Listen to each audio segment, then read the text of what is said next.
3 years. It has been 3 years since I first installed Skyrim, and it hasn't gone anywhere that whole time. My Skyrim folder has been through a presidential election, a devastating hurricane, years of revolutions and uprisings and socioeconomic reform. My Skyrim folder has seen me graduate college and get a job and bicycle across the country and gain a bunch of weight and start this whole bunny hop thing, and even though I barely played it past that first year after launch, I haven't really had the guts to uninstall it because I never finished the main quest. Until just a few nights ago.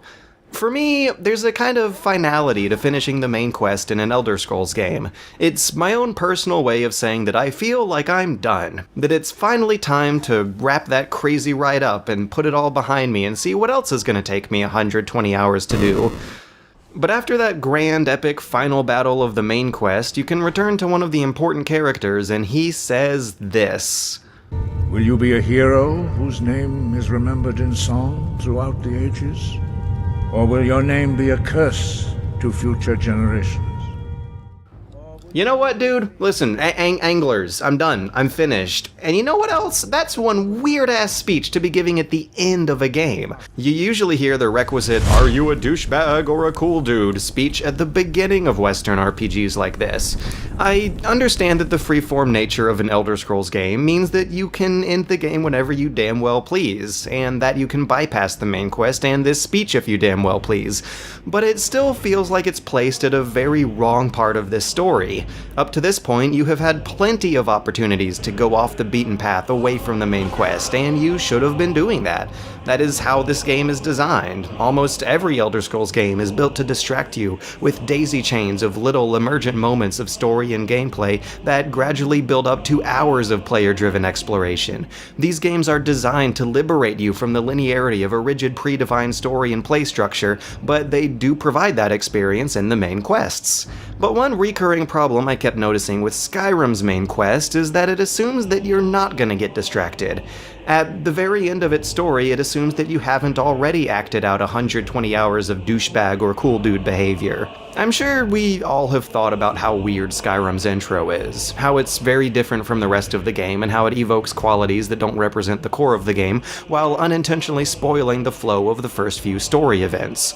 That's a problem that the main quest of Skyrim keeps suffering from over and over again. It mismanages the flow and the timeliness of its story. It's poorly paced. It constantly encourages you to rush to the next objective with dialogue lines that try their hardest to reinforce a sense of urgency. You'd better get up to High Hrothgar immediately. There's no refusing the summons of the Greybeards. Meet me at the Solitude Stables after you've arranged things with Melbourne. Any questions? Kynes Grove. There's an ancient dragon burial near there. If we can get there before it happens, maybe we'll learn how to stop it. But that urgency is a lie. It's an Elder Scrolls game, and just like all the others, everyone is going to wait indefinitely for you forever, because you're supposed to leave them waiting while you run off collecting cheese wheels or whatever. I find it really unfortunate that despite how much talent and skill went into making Skyrim, I ultimately became bored with it because of the shallowness behind everything. The game's environment looks incredible, the lore is full of a rich history with lots of interesting stories to tell, and a couple of the music tracks are so imposing and powerful that you can't help but just stop and shiver while listening to them. For the past 3 years, whenever I'd load up Skyrim, I'd just look around at how beautiful everything is and just say, wow, why don't I play this game more often? And then a few minutes later, I'd always end up rediscovering why. No amount of mods can fix the problem of how every character in Skyrim seems like the most boring character in Skyrim. It's hard to keep playing when every quest they give you is the most boring quest they give you, with the most boring combat and the most boring voice acting and the most boring dungeon crawling with the most boring enemies. It's really unfortunate that of all the other things that could have killed Skyrim, it was boring writing that killed the game for me. Just looking around this world is enough to show you that it had so much more potential than that. With a good dose of self-awareness and variety, Skyrim could have been the high point of the series. But I don't want to hate on it too hard. It did a hell of a lot better of a job than Oblivion did, and I feel that all of its success was well deserved. But I can't really say that the time I put into it felt more rewarding than the time I put into Morrowind. And no, that's not nostalgia speaking. I didn't actually play through all the major quest lines of Morrowind until after Skyrim came out. And it's not hard for me to say that Morrowind itself is far from perfect. Even after you get used to missing your swings more often than hitting, and even after you get used to how people just stand rigidly in one spot 24/7, and even after you get used to how frustratingly slow your starting walking speed is, you're still dealing with a lot of the same problems that Skyrim has. It's a heavily detailed, slow-burning sandbox that suffers from a lack of central focus.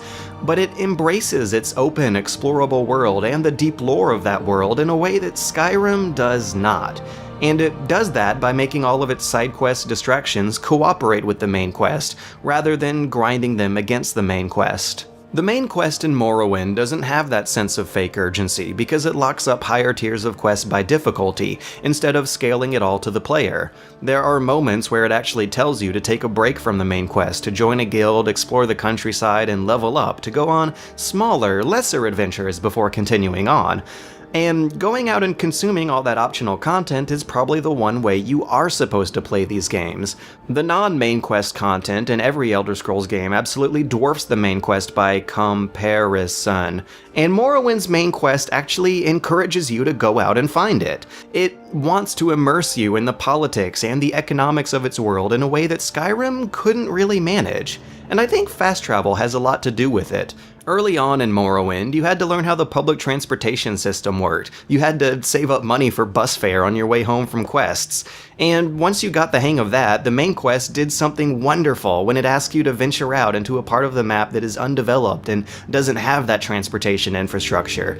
Suddenly, you're not using mounts, ferries, or even roads to travel, but instead vague landmarks and written directions. You have to use your own wits to get around. You become embedded with a more primitive faction, and you learn the ways of their people and come to rely on them in a mechanical way, because their canonical separation from the outside world affects you mechanically.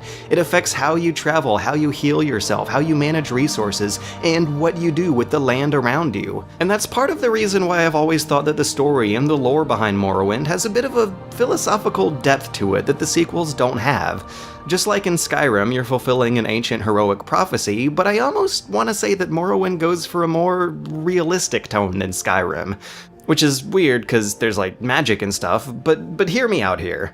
Much like in real life, the various leaders of Morrowind interpret and remember history differently from one another. The land that Morrowind takes place in is a really complicated melting pot of individually motivated tribes, companies, empires, and guilds who have their own lineup of self-motivated leaders that give cause for internal conflicts in each one. And though they all end up supporting you in the end, which is the primary goal of the main quest, they all do it for different reasons and they expect different outcomes. The main quest gives you a kind of interpretive and critical way of looking at prophecy and religion that constantly asks you to question whether or not the events happening here are actually supernaturally orchestrated. You might really be the divine reincarnation of a long-dead god king, but it's equally likely that you're just some guy who happened to show up at the right time and place. For example, when you happen to fulfill the prophecy of being immune to the plague, it's not because anyone upstairs directly made you immune, as far as you can tell, but rather because you happen to be a lucky test subject for a drug that hides the plague symptoms while still thoroughly and completely infecting you. Your eventual godlike powers come more from the support of enchanted artifacts rather than latent bodily abilities. Compare it to Skyrim, where you have the power to absorb dragon souls because you are the Dragonborn.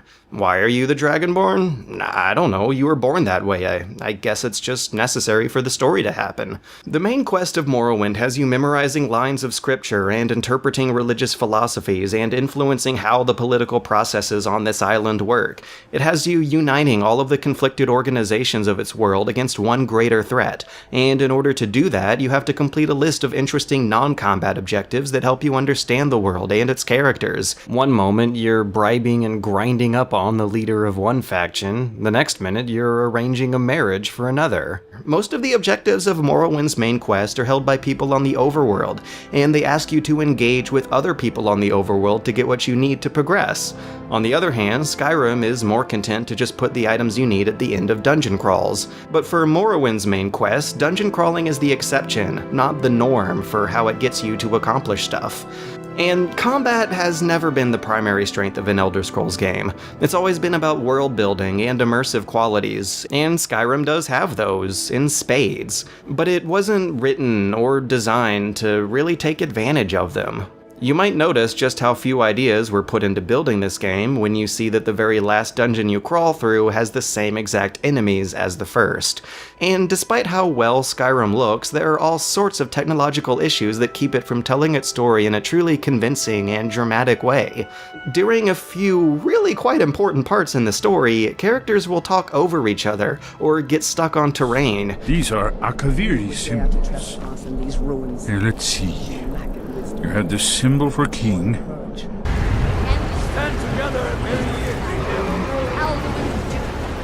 At Sovngarde's gates, I'll meet my fate with mirth. It's even more cringy when they get drowned out by the soundtrack. You fought well. Mind you.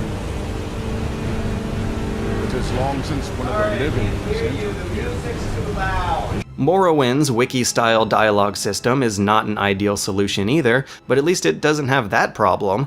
Instead of trying and failing to engineer grand battles or impressive scripted events, Morrowind puts the burden of spectacle on the player. You actually feel like you're a reincarnated god king, because by the end of the game you're flying between cities and teleporting across the map, and you actually have a frame of reference to know how awesome that is, because in the beginning you had to take the bus like everyone else. At the end of Morrowind's main quest, all the NPCs talk to you differently. The hostile Sixth House followers start acting polite, a whole enemy type just drops dead all of a sudden, and you entirely wipe one of the weather conditions out of the system. But at the end of Skyrim's main quest, nothing else really changes. The dragons are still flying around, causing trouble, and you can pick up the Civil War quest right where you left off.